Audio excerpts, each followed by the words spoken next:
கர்த்தருக்கு புகழ். வணக்கம்.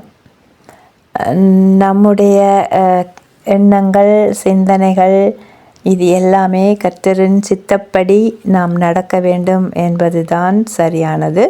அதன்படி நாம் நடந்து கொண்டிருக்கும் போது கர்த்தரை அறியாதவர்கள் அவர்கள் என்ன செய்வார்கள் என்றால், நம்மை பகைவர்களாக நினைத்து நமக்கு சில எதிரான செயல்களை செய்ய முனைவார்கள், செய்வார்கள். அந்த நேரத்தில் நம்முடைய மனநிலை உண்மையிலே நாம் கர்த்தருக்குள் இருந்தால் உடனே பரிசுத்த ஆவியானவருடைய தூண்டுதலினாலே எங்களுக்கு ஒரு வசனம் நினைவுக்கு வரும். அது என்னென்றால், நாம் சும்மா இருப்போம், கர்த்தர் யுத்தம் பண்ணுவார், நீங்கள் சும்மா இருங்கள் என்ற அந்த வசனம் நினைவுக்கு வரும். ஆகவே நாங்கள் எதுவும் சொல்ல வேண்டிய அவசியமில்லை. எல்லாவற்றையுமே கர்த்தரிடம் ஒப்பு கொடுத்துவிட்டு நாம் அமைதியாக இருப்போம். கர்த்தருக்குள் நீங்கள் இருந்தால் அந்த ஒரு மனோநிலை நிச்சயமாக வரும்.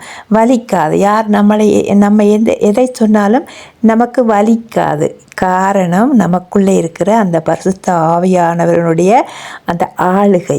அதனால் நமக்கு வலிக்காது. இருந்தாலும் நம்மை பற்றி இப்படி சொல்லுகிறார்கள் என்றாலும் அதை தட்டி விட்டு நாங்கள் கர்த்தரிடம் அதை ஒப்பு கொடுத்து விட்டு நாம் செல்லக்கூடியதாக அந்த மனநிலை மாறுகிறது. இதை நீங்கள் அவதானித்திருப்பீர்கள். உங்களுக்கு அந்த அனுபவம் இருக்கிறதா? எனக்கு அந்த அனுபவம் இருக்கிறது.